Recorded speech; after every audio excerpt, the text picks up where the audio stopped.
G'day, mate. What's your name? Hey, we're on. I'm Turner Sparks. Turner Sparks. What do you do, Turner? I'm a stand-up comedian.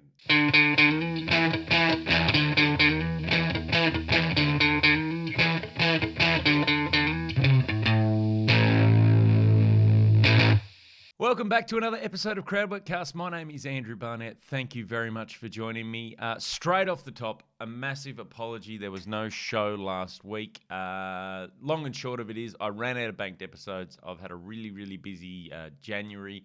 I've been doing some sports talk radio on SEN here in Sydney, doing the drive shift with the professor. So that took a lot of time, and then on top of that, we've also been working on another little project for a streaming service, and we're sort of recording a little pilot and stuff for them.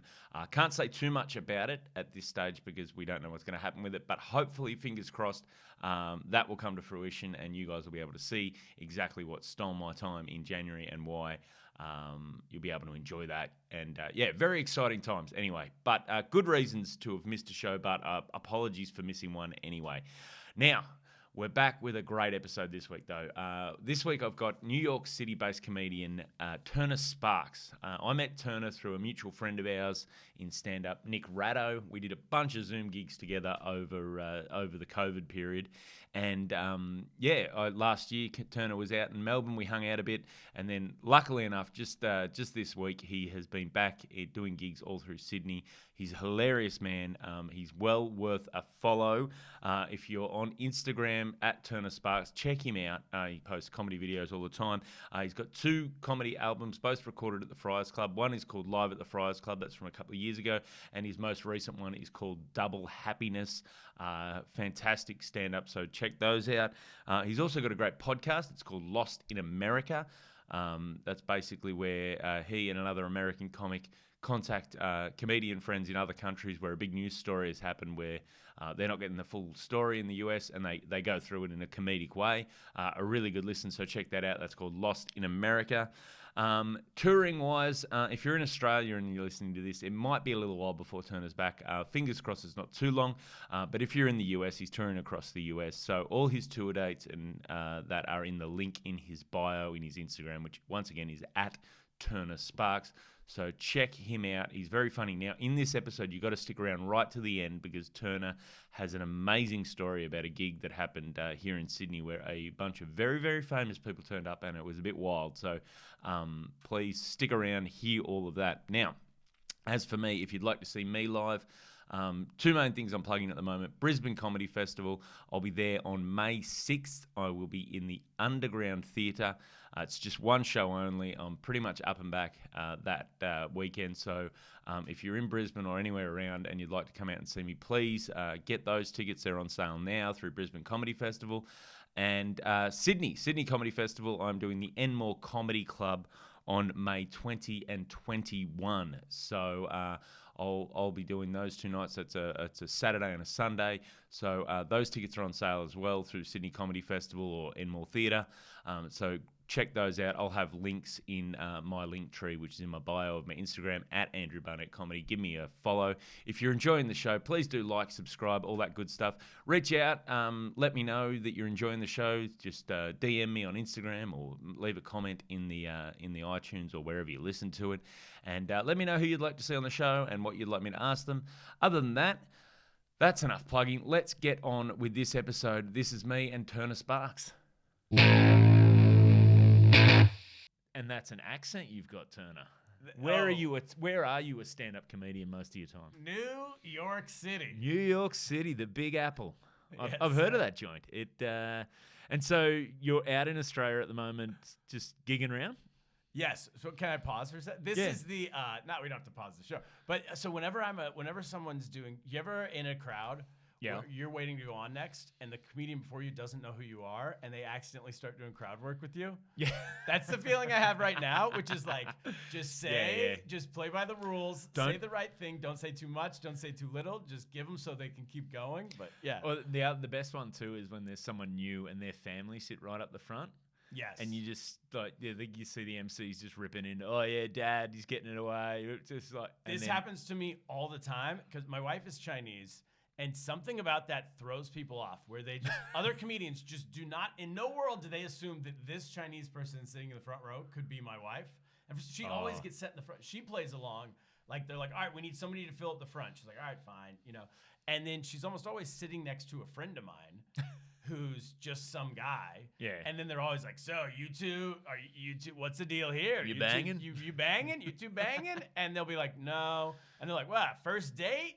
And they're just like, no. And like, whoa, you don't even, I bet you're going to get action tonight. Here we go. And then someone in the back will be like, that's Turner's wife. And they're like, oh, shit. All right, I love that. I had one time when I was like early on, it would have been in a comedy competition. Like, and so I'm up the back, and one of the guys, this guy, Dane Heiser, who's a lovely bloke, used to have this bit where he'd sort of, because he's really awkward on stage, and so he'd play up to it and try and flirt with someone in the audience. Anyway, he picks out my wife in the audience, and at the end of it, he calls it, okay, hot flaps. Jeez. Which is super aggressive thing. And my wife's beat red. She's not that. And so I just sat at the back, and I was sitting with one of the other comics. So I said, at what point do you think I tell Dane that's my wife? And they're like, he will be terrified.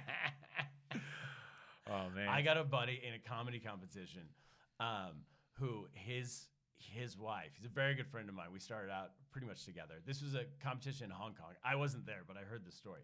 Every year, that's where I met Nick Ratto, who's a New Zealand comedian. Mutual friend of ours. Yeah, this Hong Kong comedy competition. If you start stand-up anywhere in Asia, it's the biggest thing of the year. Everyone goes there from Malaysia, Singapore, Vietnam, China, Japan to do comedy. So this guy's doing comedy there. You get 7 minutes, and his wife got super drunk and started heckling the other comedians. Oh, that is so during their 7 minutes. And the other comedians were like, he should be kicked out of the competition. And he's a friend of mine, but I'm like, I think is the answer. That's that thing. Even if you win, because there's one thing to win the competition. Yeah. But the career isn't about that competition. These are all the people you're going to end up having to work with. Oh, and of course. And the whole thing is like, you know, comedians help each other along the way. Half the gigs you get are because someone else goes, oh, you know what, that person would be good for this. Of course. And so you're putting everyone offside. Yeah, and this guy, him and his wife are exact opposites. He's like quiet, shy, super polite. His wife's like loud. She's Australian. His wife's Australian, actually. He's American. And she got drunk. She's get out of drunk, town. loud, aggressive, in your face. No. And he was so embarrassed. He was in the back, like, what do I do? I don't know what to do. Anyway, wild story. That's excellent. That's excellent. So how did you start? Where did you get your start? I started an open mic in December 2009.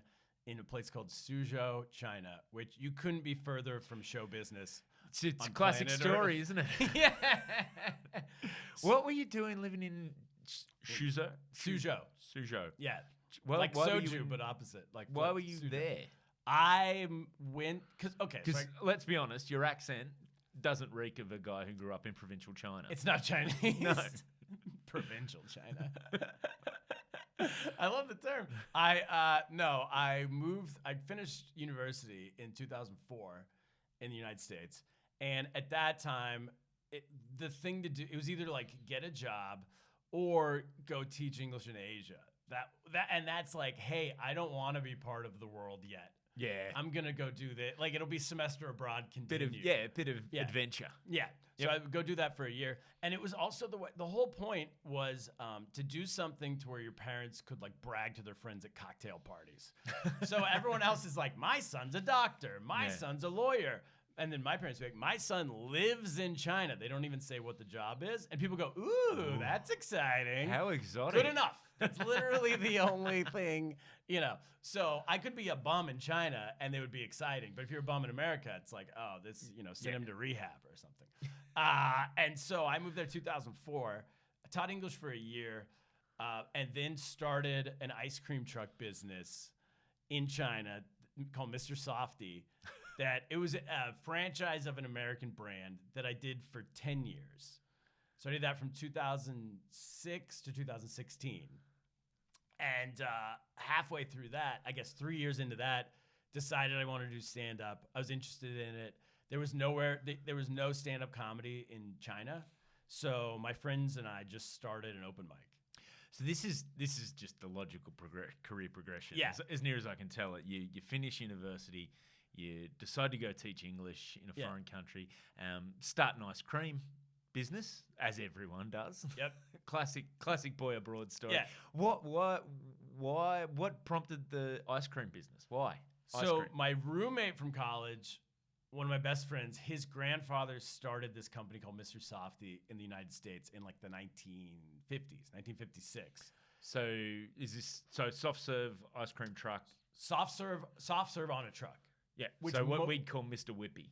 Probably Exactly. in Australia. Yeah. Probably the exact same thing. Yeah. So it's like banana splits, chocolate dip cones, Yeah. milkshakes. They make, all Sprinkles, the soft whole serve. thing. Yeah, the sprinkles, everything. Yes. 100% chance of sprinkles every day. Excellent. The weather report. And it was, and so I didn't even grow up with that in California. The only ice cream trucks we had was like the dodgy van where the guy was going to molest you. Yeah. But you also. But you got an ice cream. Yeah, you got like a popsicle. Yeah. For the molestation. And they did give me the Which, popsicle, by the On way. a hot day in California. Hot day in California. Yeah, exactly. You do what you got to do for your popsicle, you know? And so I was blown away going to the East Coast to even see these trucks. And there was about 600 or 700 of them up and down the East Coast. It's wow. big thing in the U.S. Yeah. There's a Do the trucks play music? yes.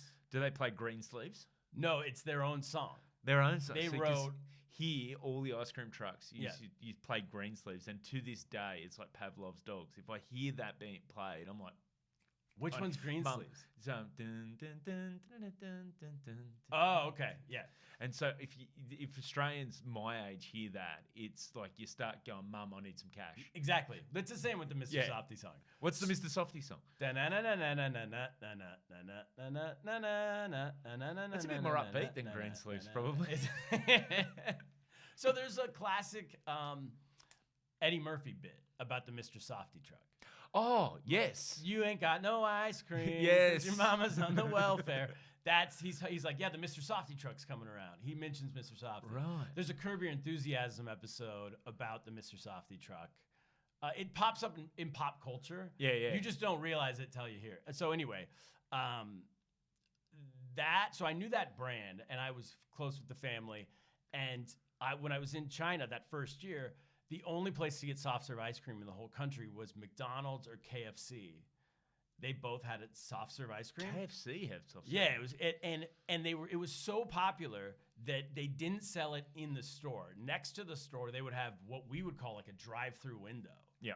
But it wasn't drive-through, like it was in the big downtown districts, just to walk up, essentially walking up to a drive-through window where they only sold the soft serve. And the idea was to keep the soft serve people out of the regular store because there were so many that wanted it. Oh, wow. So yeah, that's you probably, because it'd be cheaper. yeah, you so they're don't just wanna coming clog in your for business. ice cream. Yeah, yeah. So all day, every day, there was a line of 30 people constantly, a constant line of 30 people just waiting at that window. Oh, wow. And so I was like, but all they had was vanilla, I think only vanilla. And they might have had like the real basic McDonald's sundae where they just, pump in a couple, like a little hot chocolate, that's it. They didn't have the whole menu. And so I thought, well, if this is popular just off of a window, what if they see a truck driving around? They can do like everything, like 60 different things. So we did. So I told the Softy people in the U.S. They said, "Sounds good, but we're not entrusting our business to you." I was 22 years old. I had no business. I'm teaching English. I was a communications major in college, which is at University of Miami. I mean, it's like nothing. And so we put some money together through family, friends, and stuff. And the three of me, Alex, the grandson of the founder, and our Chinese friend, this guy Jeffrey Tsai, and we got enough money to buy one truck. So we essentially bought a franchise truck, and that blew up. And we used that money to buy. We ended up with 10 trucks in 2 stores. Wow. And we did that for 10 years. Wow. So that was that business. So Yeah. what happened? Why are you still living the ice cream millions, or what No. happened at the end there? So at the end, so halfway through that, I started an open mic, stand up. There was no stand up in the country. We started an open mic. That a monthly, that turned into weekly, which then turned into a tour Like I started producing shows around Suzhou and Shanghai. Shanghai was the closest big city. I mean, our city was 9 million people, but Suzhou was 23 million people. Okay. So I mean, Shanghai was 23 million people. Yeah. Suzhou was 9 million. Yeah. 9 million's not a big city. It's China like a standards. mid-sized city. That's insane. Yeah. Because you're currently in a country that's I think we're 26 million all up. So that's the size of Shanghai. Yeah. By itself. That's insane. Isn't that wild? That is. And even at the height of it in Shanghai, the expat community, like the English-speaking expat community, not counting the Koreans and Japanese, was 100,000 people. That's crazy. That's a good. Yeah. That's a city. Yeah. So you've obviously starting comedy. Yeah. The expats familiar with that. Yep. It's a little bit of that. Oh, this feels familiar. This is. Yeah, and we're doing it in English. Yeah. At the start. Eventually, it was there was Chinese language shows and English shows. Oh wow! On the same night, like one at 7 p.m., one at 9 p.m., one at 11 p.m., whatever. So this is mainland China. Mainland China. About halfway down. So where Shanghai is, and so we'll stick with the comedy for a minute. So Suzhou was 60 kilometers from Shanghai. Yep. And then within this little radius that was the size of the state of New York, which is not gigantic, there was 100 million people spread across 7 cities. Wow. Yeah, and the bullet train, you could get to any one of those within at longest 2 hours on the bullet train, at shortest 20 minutes. That's insane. So my friend Andy Curtin, who now is the head of comedy for Live Nation in Australia, New Zealand, and Asia, he and I started together. Neither one of us had done comedy before. He's living in Shanghai. I'm in Suzhou. We start producing bar shows around the area. And then eventually we get a full-time place in Suzhou, a full-time place in Shanghai. And we start doing a weekly show in Suzhou and 2 or 3 nights a week in Shanghai. And then we started a tour. So we would bring comedians over from the U.S. or the U.K., I guess, and we could hit 6 of these cities without having to leave this really tight geographical area. So it makes a lot of sense. Yeah, and we could go on the bullet train. So for like $8, you could travel from city to city. Holy shit. And you could also do one in, say, Nanjing, and the next night, pretty easy to the next night, go to another city, the next night another city, the next night another city. And each one of these cities is at minimum 10 million people, 9 or 10 million people. So there's going to be some level of audience. So you do a bar, you can get 100 people in the back of the expat. Like every city has an Irish bar. You just go there. I think that's a rule around the world. Yeah, they have a back room. So you're like, give us the back room once a month. We'll do this tour. We're bringing over Ari Shaffir came and did it, who's a bigger name. Tom Rhodes did it 100 times. Really? Yeah. Des Bishop from is an Irish guy. Yep. Who else? I mean, like, I don't know, tons of comics came and did it. And so we would go Tuesday, Wednesday, Thursday at some of these other cities, and then Friday, Saturday in Shanghai at our main club. Oh, wow. And sometimes we'd go to the weekend before, too. It'd be like a 2-week trip. So with mainland China, obviously now, I dare say, is a little bit different in terms of... A little different. Was there... Yeah. Well, but was there restrictions on... Did you have to be careful with what the comics were saying, or... So at the time, the president of China was named Hu Jintao. Yep. And he was very, as they had been since the mid-'80s, very pro opening to the West, opening to the world, bringing in foreign business. In the city I lived in, the neighborhood I lived in, there was 100 of the Fortune 500 companies had representation, had offices. Just in Suzhou, not even in Shanghai. And that was by design. They wanted foreign business to come in to kind of create jobs for the local people, but also create like white-collar jobs where people could eventually learn how to do this, maybe start their own business. And so what they saw us as is this thing that technically what we were doing was illegal. Oh, really? Technically. Technically, you need any gathering of over 50 people in China for no matter what it is, church service, just hanging out on the street, a comedy, whatever, a basketball game you're going to watch, any event over 50 people needs a permit. Any event. Like, so a big birthday A party. big birthday. Yeah. Wow. Literally anything by law needs a permit. That'd be handy, like, when you're planning a wedding or something. Like, oh, man, Yeah. I would love to, but the permit. I would love to invite you, but it's literally illegal. Yeah. Damn government. And so, because the idea is that anything could be a threat to the way it's seen by the Chinese government is that anything could be a threat to their stability. You could be organizing some anti-communist meeting or something, right? Bloody hell. So they operate that way, is that Yep. anything can be a threat. And so technically our venue held 100 people. We ended up opening a full-time club in Shanghai, and it held 100 people. But the way that government looked at us is, hey, this is entertainment for the bored expats that we want here because they're employing our people. So we need these people to want to come here and work here. Yeah. This So is something that's entertaining them. It's in a foreign language. It's not really affecting the locals. Yeah, so they kind of operated in this idea of until they screw up, we'll just let them do what they want. But what we told everybody is we don't want to screw up. So the ways to not do that, you don't mention Tibet. Yep. You don't mention Tiananmen Square. You don't mention Taiwan. And you don't mention the president by name. That was it. Anything else, you could come in and go, oh, the pollution here is awful. Like, and of course, that's a byproduct of government thing, like whatever they did. But they didn't care. All that kind of stuff was fine. It was just those three things. And like Ari Shafir famously said when we told him, he's like, oh man, I'll have to take all that Chinese government stuff out of my act. Like, who cares? You know? Yeah, exactly. It's pretty easy to avoid. For a visiting act, if you're not really, way deep into the local politics. I mean, most people didn't know who Hu Jintao was anyway. Yeah. So and they're more like, oh, what's the shit neighborhood around here? That's it. Yeah. that I can rag on. Yeah. What's your version of Starbucks? I got a Starbucks. Yeah, exactly. Yeah, and in Shanghai it was Starbucks. We had that too. So that's the kind of way that was at that time. So it was pretty free in that sense. Wow. Yeah. And so you got your ice cream business, your comedy business.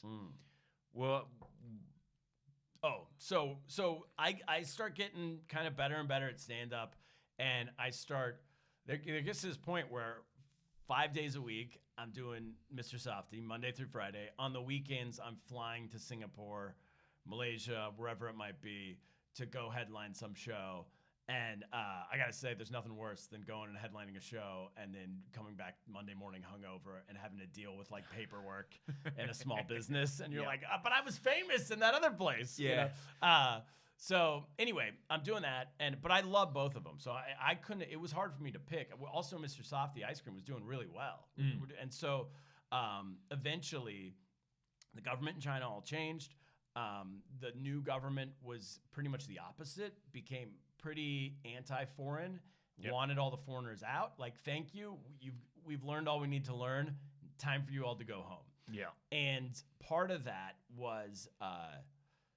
It wasn't a policy, but my local business, my Mr. Softy business, the local government officials, the new ones who came in, were like, how does this guy have this super successful ice cream truck business in our town? And they're like, oh, well, we give him permits. And they're like, oh, cool, problem solved. Let's just not give him permits anymore. And so my permits went away. They had their relatives, copy our business and park like next to us. That's not the China I know. Yeah, and then and even to the point where they would have them come work for us. Unbeknownst to us, we'd hire some guy. He was the cousin of a government official. He'd work for us for 6 months, steal as much as he could in terms of money. And then once we fired him, a week later, he would have his own truck. And it takes like 3 months to make these trucks. Yeah. So it was in the works.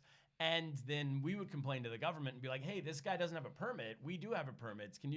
We were idiots. I didn't know that this was all cooked up. I'm like, why doesn't this guy have a permit? We do. They're like, we'll check on that. And then a week later, they're like, all right, problem solved. Now you don't have a permit. So no more complaining. So anyway, People always ask, like, how'd you know? When did you decide to become a professional comedian? It was the day my ice cream business got taken away. And I'm like, well, I guess this is all I have left, so we'll do this. I love that for you, comedy was the backup plan. You know, It pretty much was. most people have a backup plan from comedy. Yours is like, Yeah. man, I'm going to have to fall back on this stand-up career. Yeah, this is all I got left. Wow. So when did you move back to the States then? So shortly after the ice cream truck business got taken, my wife and I she's Chinese, but she had lived in the States before. We had kind of been wanting to move back. And so when that got taken away, we're like, all right, sounds good. Time to go. A few months later, we got married and then took off and moved to New York, 2016. So, and you live in New York City? Yeah, Brooklyn. Brooklyn. A neighborhood. Hipster, not where we are. We live in the uncool. It's so funny, like housing prices are double if you live in the cool neighborhood. Oh, really? We live in like a lame, boring neighborhood, but it's just as nice as the cool neighborhood. It just doesn't have the name, you know? So we live in, it's called Clinton Hill. Yep. And it's where Notorious B.I.G. is from. Oh, really? But he always said he was from Bed-Stuy because it sounded cooler. But he's from like the boring, like just middle-class neighborhood. Oh, nice. Yeah. So you moved to New York, obviously just been doing stand-up there since? Yeah, so moved there. It was real brutal at first. It's like it's impossible to break in, you know, and there is this funny thing because there is a bit of an obsession with the New York scene around. I think I mean I don't want to speak for everywhere, but it seems to be that scene that everyone looks to and goes, oh, in New York they do 5 sets a night. They do, like, everyone's asking me that when I'm here. People are like, all the comedians are like, whenever there's a lull in the conversation, they're like, so what's New York like? How many sets have you done in a night? That's like the number one question I get. Is that though is it like that, or is it just because I have a theory that every comedy scene is roughly similar in a lot of ways. Like they all have the same elements, but the size just varies. So there's every scene has a percentage of really, really good people. Yep. A percentage of middle of the road people and a percentage of people you go, wow, they're still doing it. Yes. But the size of the scene will determine how many of those people exist. Is that your experience? Of course. Yeah. And there's an extra level in New York. So the bottom level, there's the wow, they're still doing it people. Yep. Those people are not even close to the worst people. Oh, really? Yeah, there's a whole level below them of like literal homeless and crazy people. Isn't it good to see they've got full on homeless? So when I first moved to New York, I think I only did 3 open mics. I've only done 3 open mics the entire time I was there. Oh, and wow. Open mics are brutal. I'm not saying that to brag. I'm saying that to keep my sanity, I only did 3 because first of all you have to pay to do them. Oh, wow. And then you go up. No one's paying attention. The only people they're at like 3:00 in the afternoon on a Tuesday. Oh, yeah, with classic comedy time. Yeah, exactly. So no one's there watching except other comedians or homeless people, and they're going on the show. So there's one. Sorry, the ones where you have to pay. Usually the homeless people don't go up because like, why spend money on that? But there are free ones, like this place called UCB. Have you ever heard of that? Yeah. Upright Citizens Brigade. Yeah. Amy Poehler started it. It's an improv theater, but they used to have, at least when I first moved there, a free open mic on, I don't know what day of the week, but it was like 3 p.m. on Wednesdays. And so I went to that. That was one of the 3 I did. I'm like, because I don't have to pay. That sounds great. And you've heard of it. I've heard of the venue. UCB. Yeah. It's. And you get there and it's packed. It's like seats maybe 80 to 100 people. Oh, wow. And it's full. So you think, oh, this is going to be good. Yeah. There's an audience. It's full of, but it's all comedians. Oh. And so the way they do it is they draw out of a hat to see who's going up next. And it actually does help because that gets people to stay. Because otherwise people just leave after their set, you know? So I'm going up. I don't know when I'm going up, but you do 3 minutes. So you get like 2 jokes or something. Yeah. And the person who goes up, it ends up before me. She walks up with like a plastic bag full plastic bag. Black like plastic bag. Like a garbage bag. A garbage bag. Yep. And then she goes on stage and I'm like, oh, this is like a prop comedian. This is a bit. This will be cool. It's a bit this on will edge. be cool. And she looks full on homeless. She grabs the microphone and just starts screaming into it. essentially a homeless person screaming on the side of the street in New York City. Like, can I cuss on this? Yeah, Okay, go she's nuts. like, fuck you, bitch. I'll suck your dick. Fuck you. That guy owes me. You owe me money. I'm going to come fight you. I'm going to kick your ass. Stop looking at me. I'm going to fucking kick your ass. Stop looking at me. Stop looking at me. And the whole crowd goes, oh my God, this person's ranting. This is performance art. Yeah. And it seems like that for a minute. And then when it gets like 2 or 3 minutes in, and I think she's like talking about JFK is still alive. And like, there's no jokes. It's just crazy screaming. And then the guy goes up on stage. And he's like, okay, thanks. And our next comedian, Turner Sparks. And I'm like, oh my God. I didn't even How do you follow homeless? Yeah. And so I'm like, do I have to grab the mic? The guy's like, do whatever you want. And so I like left the mic in and kind of told my jokes, but also like no one wants to hear my jokes. We're all still processing what we just saw. And then I leave, and I think that was the last one I ever did. I'm like, you know what? I'm gonna perform with comedians from now on. So I got lucky. This is the getting lucky in New York City. Is I got to do a real show at a club. And luckily, the guy going on after me was a comedian, but also the booker at this small club in town called the Comedy. Now it's called the Comedy Shop. It's called the Lantern. And when I was coming off stage and he was walking on, he goes, "Hey man, wait for me. I want to talk to you after." I'm like, "Okay." So I wait for him. He comes back off. He goes, "Hey, I booked." He goes, "You owe me money." Yeah. Fucking suck your dick. Yeah. And he goes, "Hey, I run a place called the Comedy Shop or the Lantern. And would you be up for barking?" I didn't even know what that meant. And that means standing outside his show, his club, and trying, like, passing out flyers. Yeah, lying about who's on the... Yeah. Although they didn't lie. This is like a more legit one. But just trying to get people to come in. Yep. And if you do that, that's like in exchange for stage time, right? And I think it was that afternoon that I'd finished this homeless open mic. And I was like... Yes, I'm up for anything. He's like, all right, well, what I'll do for you is, what we can do is if you bark for 2 shows, he's like, I'll give you 6 shows a week. You bark for 2, then I'll have you host 2, MC 2, and then I'll just give you 2 spots. So you're on the ones you bark for. Yep. And so I'm like, I think that sounds good. I'll do that. And he's like, okay, can you come tomorrow night and host? I'm like, sure. That's and good. So then I finished that. And the few comedians I knew in New York City, I called them. I'm like, is this a good deal? I don't know what is a good deal. I've been in town a week. Like, I don't know what is that a good deal? They're like, yeah, I think it's a good deal. No one else gets that. Everyone else, you have to bark for every spot you're on. So if he's giving you spots, you don't have to bark. For the 2, do it. So like, sure, I did it. So I did that for a year. And within that year, I pretty much only worked that club, but everyone comes through. So I got to know comedians all over town, and they started, giving me spots on their shows. And so after a year, I had enough spots around town, was in enough clubs that I didn't have to do that anymore. So that was like perfect case scenario. Yeah. But it's tough. It would have been interesting too, and I don't know how, because it always fascinates me too when people turn up to a new scene that have started somewhere else. Yeah.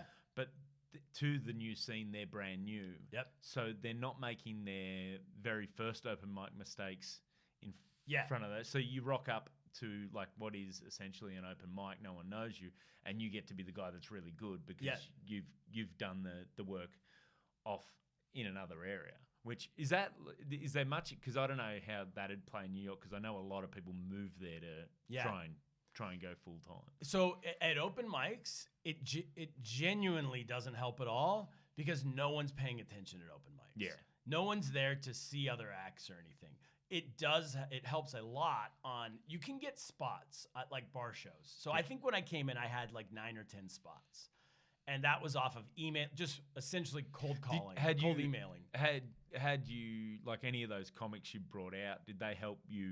Yeah. So what they helped with, some of them got me spots, and then some of them got me lists. There's this guy, actually, he just had a Netflix special, Shang Wang. Yes. You see that? Yeah. So he's a good friend of mine, and he was super helpful. He had come and done our China tour, 2014 or 15, and he gave me this list of like 80 bars that had comedy shows, and nice. and the names of the bookers and their contact information. So I mean, I can say it now. At the time, I think he was like, "Don't use my name because it's a private list." I'm just remembering that. Who gives a shit now? Yeah. But so he's like, "But just email them, send them a video, and see what happens." So I emailed like all 80, and out of those, I think 10 said yes. That great. goes back to what we were talking about before about, you can win the competition, but if you screw over everyone in the competition, Yeah. it's your network that helps. I remember the very first, I think it was the very first time or the second time I went to Melbourne to do spots, and I'd worked with Ronnie Chang, Yeah. a bunch in Sydney hosting here, and he just said to me, "Oh, if you ever come to Melbourne, let me know and I'll help hook up gigs." And the nicest man in the world, Yeah. Ronnie. I literally just said, "Hey, I'm thinking of coming down these days," and just all of a sudden I'm CC'd on all these emails to room bookers. This is my friend Andrew. He's funny. Book him. Awesome. It's That's just all like, you need. that's That exactly helps. what you need. That Yeah. help get introduced to a new place. And like, here's the thing about New York is people visit and say this to me a lot. They're like, I emailed the guy, he never responded. It's Well, like, yeah, because he gets 1,000. yeah, I'm like, no, you have to think, wow, someone responded. Has Yeah. to be your idea. You can't. Most of these people are never going to respond because they get 1,000 a day. Yeah. Yeah. So anyway, those 10 spots led to one of those happened to be the one where the guy saw me and I got in at the club. That's it's good. So now though you've recorded 2 specials. Yeah. And are they both been at the Friars Club? Yes. So this is another thing. The Friars Club, I mean, obviously is not as famous out here, but we know it through that was the original roasts. Yes, that's where all the roasts Started there. in like the 50s. Explain to Australian people what is the Friars Club? Yes. How did that come about? What is the club? Yeah, Start there. Okay. And then how did you get involved? How did I get involved? So the club started in, I think, 1904, and it's a private club. Think of like a country club without a golf course, Okay. like a city club. Yeah. They have those, right? So it's a private club for comedians and entertainers in New York City. Oh, nice. So entertainers, so musicians, singers. It's where the Rat Pack, like Frank Sinatra. Yep. Frank Sinatra was the head of the club, the president of the club, the chairman of the board, right? Yes. That nickname? So that is That's from the Friars Club. Okay. Yeah, so he was the chairman of the board of the Friars Club from whenever, like the 50s, until he died in 1997 or something. Wow. And so it was where him and Sammy Davis and Dean Martin and everybody hung out. And so it was this crazy, like, try to get in, private club, but everybody's trying to get an invite all the time. He was at the bar, sitting there all the time. So it's 6 stories high, 6 or 7. Oh, wow. Independent building. It's not part of a bigger building. And there's a dining room and a bar on the first floor. Second floor has a showroom and another bar. And then there's like a co-working space, and they're putting in a podcast studio. And there's a pool table and a gym on the top floor. Oh, wow. So you can go there. You can go there just to work out. You know, I do sometimes. You can go Is there it a for decent anything. gym? It's great. Yeah, it's really nice. No one's ever in there. It's like a very nice hotel gym. Like I was a going to 5-star say, I hotel don't gym. think Frank Sinatra doesn't strike me as the kind of guy who was just on a treadmill or, I gotta get it's leg day, guys. I gotta get my exactly. squats in. So they were doing, in the 50s, they were doing the private roast there all the time. And it was like, who's the guy that Sinatra used to always get ripped on? The comedian. The insult comic. The old bald guy. Yeah. I can't think of his name. What do I was only hearing because he famously. He was like the only guy who could rip on Sinatra to his face. Yeah. No one else would let him because the mob would kill him. What was his or name? something. But I can't. Because he was in it's not Buddy Dirty Hackett. Business. Yeah. Dirty Work or whatever. Dirty it is. Work. Yeah. Yes. yeah. Dirty What Work. is his name? He was hilarious. Yeah, we'll think of it. We'll think of yeah. it. But anyway, so that's what that was that iteration, that era, right? Yep. And then in the 90s, Jeff Ross became a member and took these roasts, said like the world needs to see these. So he took it to Comedy Central, and Comedy Central started airing the roasts, and that's where the modern roasts all come from. Oh, so wow. it went from a private thing they do at the Friars Club to like Jeff Ross was like, everyone needs to see this. So he took it to this Comedy Central.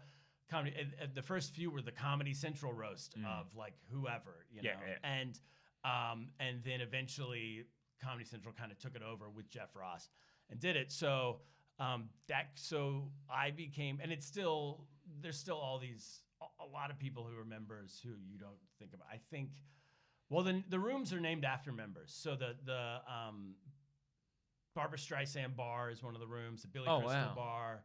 What are all the rooms? I can't think of them right now. But do you know Richard Lewis? Yeah. So the bathroom, the toilet in the basement's named after him. That's fantastic. And every time they name something after someone, they have him come and cut a ribbon and do a big event. So he flew in to get the toilet named after him in the basement, just to like shit on him. That's so good. He's so good in Curb. Yeah, exactly. Yeah. So all those guys are members. Jeff Green's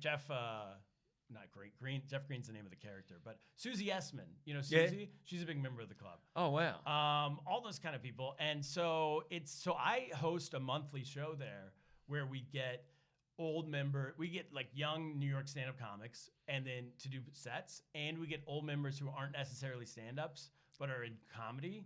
So a couple months ago, we had Mike Reese, who's original and current still writer for The Simpsons. Oh, wow. And he was the original writer. He's been the head writer for like 45 years. He hired Conan in the 90s to write for the show. He only did stand-up in college, and he's like in his 60s now. His wife came, all his friends from college came, and they're like, holy shit, how'd you convince him to do stand-up? I'm like, I just saw him one time and asked him, and he said yes. Absolutely killed. That's all, yeah. Yeah, absolutely destroyed. With that writing credits. Of course. He's been writing jokes for 40 years. Yeah. You know, and he was so nervous before he went on. He's like, please tell him I'm not a stand-up. I don't do this. Just tell him I'm a writer. And so I did all that, and then he just murdered. And I'm like, me and the other comics are in the back. We're like, he could have a Netflix special tomorrow. That's so, isn't it funny how people who are like writers or comedians in other, slightly other fields, still get real nervous around stand-up. When it's like, I remember doing a gig with a guy, Glenn Robbins, who's quite a famous Australian comedian. Yeah. And we were just on this pub gig together in Melbourne. And I remember him talking. He was only doing it as a favour. He said, I'm doing this a favour to Dave O'Neill, who was running the room, another great Australian comic. He goes, I don't do enough stand-up. I shouldn't be doing. Yeah. And I was like, well, I can't believe how nervous he is. And then just watched him go out and slay for 20 minutes. And I'm just like, this is insane. I can't believe you were nervous. Yeah, we had this guy last month named Neil Berliner, and he wrote for all the roasts in the 90s, and then ended up writing for Howard Stern for a long time. Oh, wow. And same thing, super nervous, went up and killed. We had this other guy, Jeremy Carrican, who's a playwright, a Broadway playwright. Yep. But a lot of his plays are like comedic. His last one, it was called Lifespan of a Fact, and it had... what's the guy's name who plays Harry Potter? Oh, Daniel Radcliffe? Daniel Radcliffe was in it. Wow. My wife and I went to see it. Fantastic. He was really nervous, went up and killed. He's not a stand-up. He's a playwright. But these guys are professional writers. You know what, though? If people who are professional writers and haven't done stand-up, if they come in too confident, that's the worst sign. It's almost like when a guy who's got those writing chops comes in nervous, you go, okay, you're going to have the exact amount of adrenaline you need to get this done. Well, and he came and watched. He's like, yes, I want to do it, but I want to watch a few first. So he came as an audience member, watched a couple shows, and then went up and destroyed. And it's this unique thing that you're not seeing. There's nowhere else putting those kind of shows on. You know what I mean? That's insane. And they're only doing it because they're comfortable in their own club. Yeah. They know half the audience. It's friends and family. Plus, it's fun. Yeah, it's super fun. Yeah. So that's the Friars Club. That's excellent. So how did you get to host the? So I went to watch a show there one time. A friend was performing, and he said, "Hey, do you want to come watch?" And my wife and I were like, "Yeah, we've never been to the Friars Club. It's 2018. Sounds cool." So we go, we watch, and afterwards, I'm talking to this guy who's like the events coordinator at the bar. I'm just talking to him, and I'm like, "What do you do?" He's like, "Oh, actually, I work here. I run all the events." I'm like, "Oh, cool. What do you got coming up?" He's like, "Oh, we have this great show next month. You should come watch. It's all international comedians." And I was like, "Oh, I started internationally. Who do you have?" And he's like, "You started internationally?" I'm like, "Yeah. Like, who's on the show?" And he's like, "Oh, well, to be honest, like, I don't know anyone. We haven't booked anyone yet." He's like, "Can you help me book it?" And I was like, "Sure." So I wasn't even on. I booked the whole show. And through booking it, I got to know him, and he's like, "You're a stand-up?" I'm like, "Yeah." He's like, "Can I see some clips?" I showed him clips. After the show ended, A week later, he called me and he's like, "Would you be interested in joining the club?"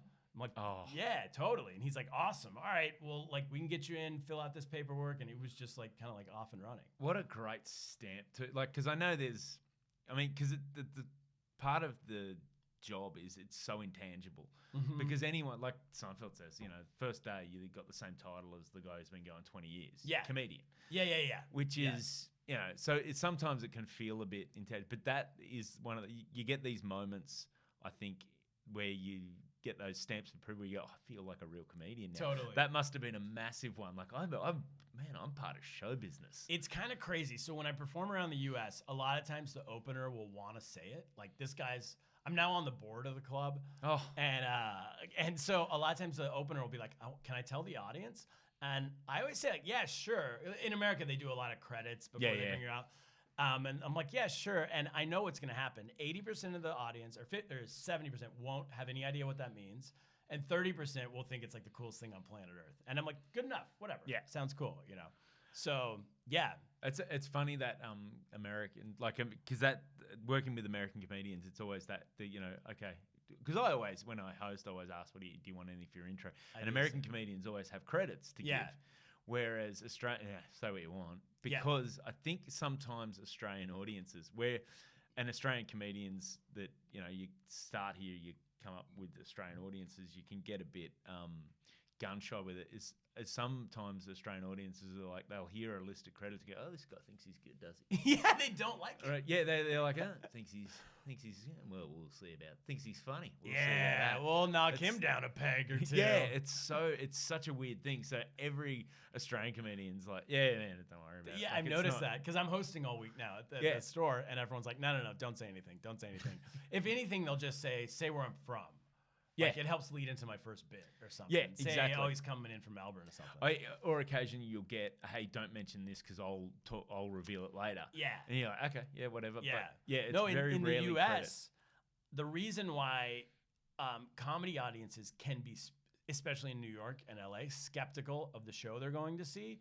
So it's almost validating their decision to come out that night. Yeah. So they can go home and go, "We saw a guy on Comedy Central, and another guy was on HBO, and another guy was this." So they can brag to their friends. Yeah. Otherwise, it gives them context. They like it. So the Australian audiences are more likely to hear, like, okay, this guy's from the US. They'll just go, "Well, he bothered to come here. He must be all right." Yeah. You know what I mean? Like, well, so that's all I've been telling him. Once I got here and saw that's what's going on, I don't tell people to do credits either. I just say I'm in from New York. Yeah. It helps me lead into what I'm doing. And that's what but Australian audiences do love, like if someone's bothered to travel to come here, like they're like, "Okay, great. Yeah. We know how far away we are. Yeah. The rest of the world." So there is that validation, but especially an Aussie company. "Oh yeah, this guy's got a cracking point." Like, nah, mate. We'll be the judge of that. Yeah, exactly. I've had a few because I did a bunch of stuff on Fox Sports, like these shows, which were great and they're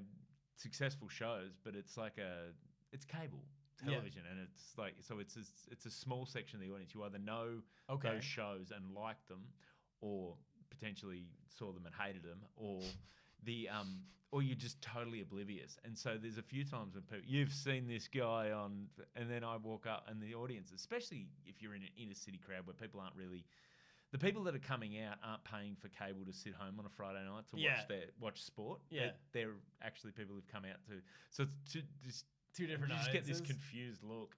And then occasionally you'll get a guy who just yells out something like, because so the guy I work with is the professor. So it's like we get introduced as the professor and Barney. Yeah.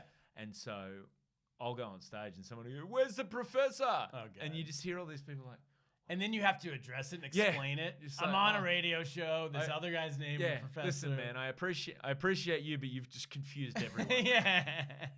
So I did a show, and maybe this will lead into this. Dave Hughes dropped in on the show I was on the other night. Yeah, so you sent me a message about this, and you said you didn't realize how famous Dave was. I didn't know he was famous at all. Yeah. He's pretty unpretentious like that too. Just sort of rock in and very cool. "G'day, mate. Who are you?" Like, yeah. How you going? So he said on stage, though, I don't think this is giving too much away, but he said that when he said he was just in LA, and they introduced him as, "You've seen this next comedian on The Masked Singer Australia." And he's like, "Yeah." The whole audience is like, "No, we haven't." What? The Masked Singer Australia? I guess he's on The Masked Singer. Yeah, he's one of the judges on the Masked Singer. Yeah. He's on everything, Danny. He was awesome. Oh my God, what a killer! He's one of those destroyed. He's one of those so funny guys who does radio, he does television, does everything, and he's just still just a mad gig pig. Like he does radio, Sydney breakfast radio, but his family. I mean, last time I spoke to him, this was last year, was still down in Melbourne. His kids were in school in Melbourne, so he'd sort of split his week, and he'd drop into the store just because I remember talking to him. He goes, "Oh, it's either that or I sit home and I mean, like, you know what I mean, in an apartment on my own. Oh, I see. Yeah, I may as well come out and do." He goes, "I love this. I enjoy it," and he just. I mean, why not if you're that good? He was murdering. Well, that's why he's so, and he's one of these guys. You know, sometimes you see people that they get their side career in the stand-up sort of. Yep. Because the stand-up takes a lot of effort to just stay in it. You can't really pause it. But he's never done that. He's just always just kept gigging. And you could tell it was fresh material too. Yeah. He had just come back from LA, and he told me in the back, and I almost feel like he only talked about it because I was emceeing, and I was talking about being out here. And when I went in the back, he's like, "Oh, I have a similar joke to you, but it's like in reverse because I was in America." He's like, "I'll talk about it up there." And then he did this 10, 15, whatever minute set. The whole thing was the story of being in LA a couple weeks ago, and it was punch, punch, punch, punch, punch, punch, punch. So good, so funny. Right? Yeah. I was bummed because I genuinely didn't know he was famous till the next day. And then when I saw the lineup the next day and he wasn't on it, I was like, "Oh, that guy, what happened to him? Why isn't he on the rest of the week?" Oh, he shouldn't have been bumped. Yeah. So this is the Tuesday gig. Yes. Now I woke up. I sent you a message to try and line up this on Tuesday night. Because I've been doing it's been hard to try and line this up because I've been doing this summer drive radio, and so I'd sort of got back and had a long day, and I sent it to you to try and line up a time, and then I wake up to a message from you. You must have sent it about 1:30 a.m. Probably, yeah. Just saying, "Sorry, man, wild night." Yeah. Explain the rest of the message because we talked about it. I've been doing SEN radio. We talked about it on air the next day, like how insane this story. Oh my gosh! So you must have messaged me. I don't know, 6 or 7 p.m. on Tuesday, something like that. And by 7:30 that night, I didn't have my phone anymore. We'll start there. What? Okay. So at 6 p.m., I get an email from the club. We're doing it at the Inmore Theater. Yes, so in a small comedy club. It's like probably 100 seats. It's Probably 80 on the ground, 20 in the balcony. Yep. And at 6 p.m., I get an email from the guy who books the Comedy Store, and he says to all of us, it goes, "Hey, new lineup. These 3 comics aren't on the show anymore. The first half is going to be Turner. I was hosting a guy, Michael Hing. Yep. Right now. And then Dave Hughes is dropping in. We had found out the day before Dave Hughes was dropping in. I didn't know what that meant. But anyway, Dave Hughes is dropping in. And then who are the other people? Sean Woodland. Sean Woodland. Yep. Woodland, yeah. He's funny, dude. Oh my gosh, he's great. So yeah, good. yeah. And this other girl, Alexandra Hudson. That Yes. was who was on. Okay, so you guys are on the first half. You all are on the first half. We're gonna take a break, and then the second half, all it says is special guest. Ooh. That's all I know. And I had an inkling for who it was because of my connection with my friend Andy Curtin. Yep. Who I started with, who now runs Live Nation. I knew the tour he was running. I messaged Andy. I said, "Is this who it is?" He said, "Yes." So I knew at like 6 p.m., but no one else knew. And I won't say yet. I'll reveal it in a minute. But I go, so then I'm in my friend's apartment who I'm staying with. And I go, "Hey, man, this person's going to be headlining tonight. You should buy a ticket." He goes online to buy a ticket. It's already sold out. No. Apparently, they'd emailed all the customers, like their regular ticket buyers on their email list that morning, the venue had, and said, "We have a special guest. We can't tell you who it is, but tickets are half price and they include a beer."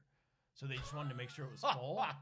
So it was $10 tickets, includes a beer. This is insane. So when we reveal this, I'm going to talk about, because I mentioned on radio that this happened. Yeah. And one of the texters who was going to see Going to the show. This show, the big act, is he emailed in and he'd spent $240 a person. $10 including a beer. They give you a free beer. I'm going to update the audience on that. The Savo on radio. And so it was. So anyway, we get there. I get there at like 7:15 maybe. Yep. Show's at 8. Come in and they go, all right, here's your wristband for the venue. Here's your wristband for backstage because you're on. I'd done this venue the week before. There's no wristband. There's no wristbands ever. I've done that venue a million times. It's essentially There's a bar never wristband. Yeah. And here's this pouch. You have to put your phone in it. We're gonna lock it. You can hold on to the pouch, but we won't unlock it till the whole night's over. I'm like, this is wild. Yeah. So we go in, and then they're like, you're a comedian. You can go in back. I go in back, which is that kind of hallway area, you know. And they set up these chairs for us. And they're like, all right, so all of the essentially Australian acts, which includes me, they're like, you can sit here. There's an extra level of backstage you're not allowed to go to. That's only for the special guest. So I'm told it's exactly what I told you. It's the 4 of us in the first half and then the guest. So I go out to MC. The crowd doesn't know what's going on. So I do MC, I do 7 or 8 minutes. They cut everyone's time to make sure the second half can have more. Goes well. Bring up the next act, and then which is Michael Hing. But I also tell them, they all know, hey, there's a special guest. Who's going to be? Wow, it's exciting. You're building the tension. Building the tension. Yeah, I'm like, this is crazy. Who's it going to be? I knew who it was, but I acted like I didn't know. I'm like, who could it be? Oh, my God. And I was worried someone might shout it out. Also, I'll say that our wristbands had the name of the headliner on the wristband. This is how big he is. He had his own private labeled wristbands. That is. And so I'm like, someone's going to look at my wristband and no, it never happened. No one ever knew. So then I bring up Michael Hing. He does great. Alexandra does great. And then I bring out Dave Hughes, and the place explodes. I wish I would have known, because I would have played it up more, that okay, now it's time for your special guest, Dave Hughes. Anyway, they explode. I realized later, they all think that's it. You know, a lot of people told me after that. I thought when Dave Hughes came out, I went, whoa, we're going to see Dave Hughes. That's great. Yeah. He's one of the funniest comedians I've seen, like really funny, as we said earlier. And then Sean Woodland comes out, kills it. I will say this about Dave, and I've had to do that Woodland spot when Dave drops in. Yeah, that's not fair, Dave. Just close the half. Why not? He never wants to because he's humble, dude. He is he's not.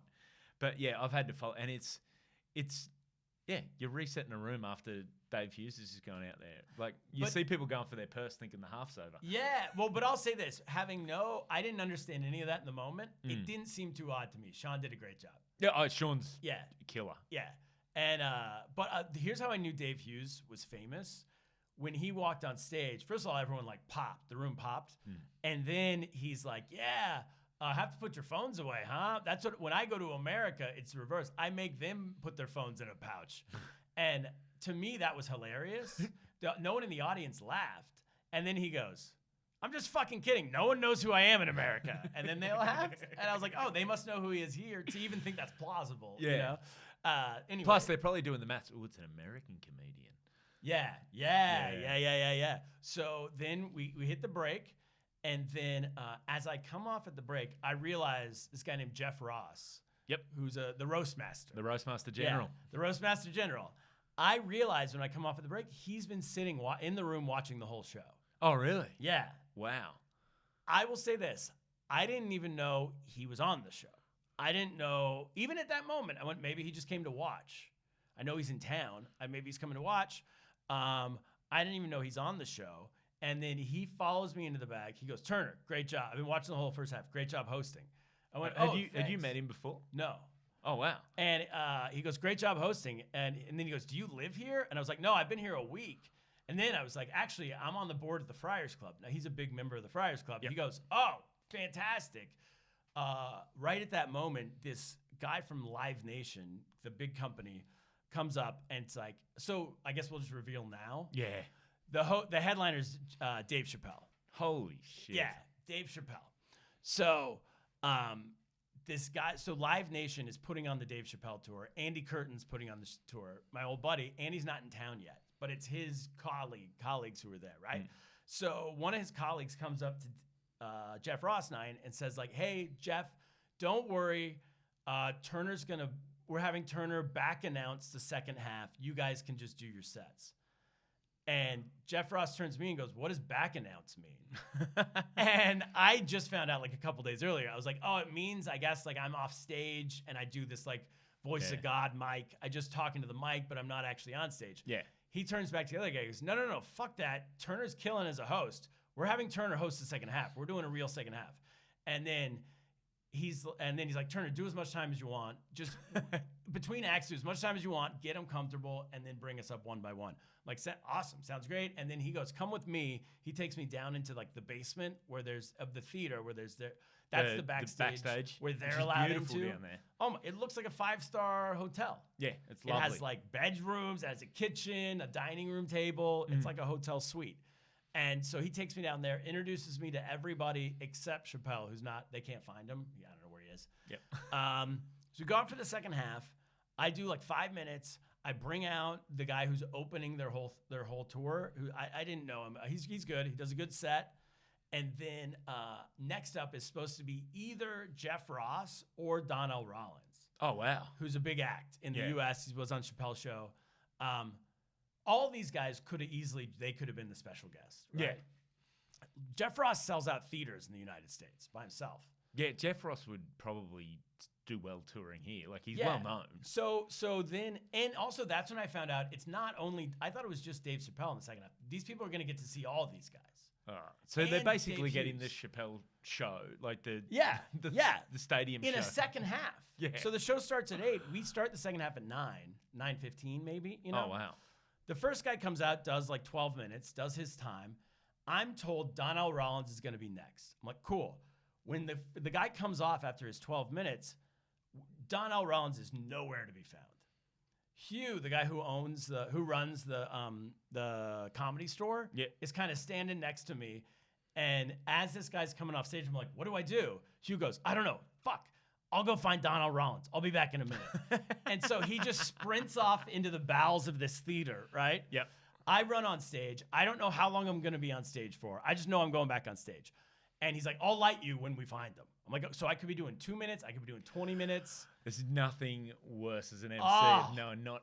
Yeah. What do I get into here? What am I getting into? So I'm like, okay. I just go back in. I do a little more crowd work, go back into bits. Luckily, it's going well. About 5 minutes into that, I see Jeff Ross standing here.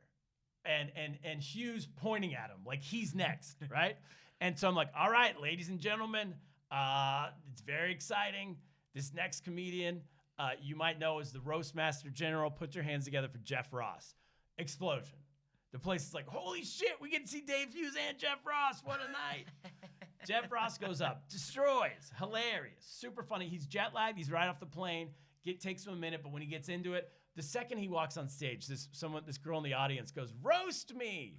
Oh. And he goes, what? She goes, roast me. He goes, wait, you guys know what the roasts are? They go, bah! He doesn't even realize people would know who he was. Far out. Kills. And then when he comes off, again, no one knows where Donnell Rollins is. He was like, fuck, I'll go find him. Just races into the bowels of the theater. I do like 1 minute, and then Donnell Rollins is standing there. I go, I make a distinct point not to say, you know, this guy from Chappelle's show, because I don't want to tip what they're about to see. Yeah. So I just say, this guy tours around the world, Donnell Rollins. He goes up, good set, does great, right? And then when he leaves, again, Chappelle's nowhere to be found. He was like, fuck, I'll go find him. Every one of these times, I don't know how much time I'm doing. That is, yeah. And I'm like, fuck. So I keep treading water. Just keep treading water. And when I go back up before Chappelle, at this point, it's 10. They've been there for 2 hours. It feels like the end of the show. And the crowd's also like, they don't want to see me again, but I got to get them, you know? And yeah, there's you're emceeing after progressively crazier and crazier stuff they've seen. They're like, we don't want to go back to this. And they also don't know that it's not my choice. I don't want to go back to me either. Yeah. They're like, this guy wants to, come on, dude, just get on with it. We've seen you. You know, you've seen me 9 times at this point. So I go back up, I do 5 more minutes, And then Hugh runs in. He doesn't even get to the light in the room. He literally, in the hallway, just like lights his lighter, like a cigarette lighter, you know? And I see this little flame popping up. And I think I just said, I went, Hugh, so we're ready? He gives me the thumbs up. I go, all right, ladies and gentlemen, this is it. This is the last act. I'd say this is a thrill of a lifetime for me. It's going to be for you. This guy's a living legend. This next comedian, you've seen him on the Chappelle Show, Dave Chappelle. And then it's just like absolute chaos, you know? People are like, what are we even doing? Where are we? Chappelle does a 90-minute set. He's on for an hour and a half. So this is all for $10 and a beer? $10 and a beer. You get a show that starts at 8, ends at 11:30. You get Dave Hughes, Jeff Ross, Donnell Rollins, Dave Chappelle. Turner Sparks. Me doing 9 sets. doing 80 minutes because you got to fill all the time in between. Yeah, exactly. Oh my God, I was up there forever. And I'm going through stuff from I'm like, what was on my first album? I'm like on Spotify looking at my own albums. Be like, what other bits do I have from 5 years ago? And so that's it. So then he does 90 minutes and a couple people left in the middle because they were not, I wouldn't even say the middle, probably an hour in. So this is like 10:30. Yeah. Or no, 11 o'clock at night, 3 hours into the show. A couple people left because they were offended, but they stayed for about an hour.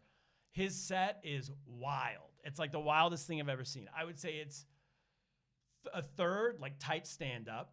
It's a third long stories, kind of like he does on his specials, you know? Like telling like something about like a black person in U.S. history from the 1950s that he wants you to know about. That has a couple jokes along the middle.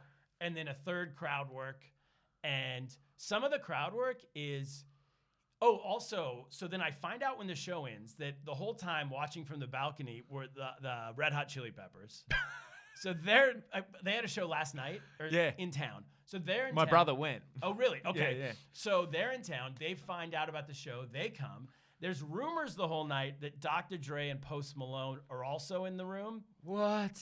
I don't know if that's true. I think it's not true, but it might have been true, or they might have been there for part of it. Well, Post Malone is opening for the Peppers on this tour. Yeah. Chili Peppers. So I do know for a fact, because I was standing next to him, Post Malone and Dr. Dre have a tequila company. Of course. Right? And their staff, the tequila company staff, was standing next to me in the back of the room the whole show. So he might have been like, I can't make it, but you guys go. Mate, this is... I've said this to you before. That cultural backwater of New York City you live in. It's ridiculous. You need to get out. Enmore's where it's happening. So this has never happened to me. I've never had a show in New York City where like Seinfeld dropped in. It's happened to half the people I know. But the closest I've ever got is Gaffigan, but not Chappelle. Jim Gaffigan's fine. Jim Gaffigan's great. He's great, but he's not Dave Chappelle.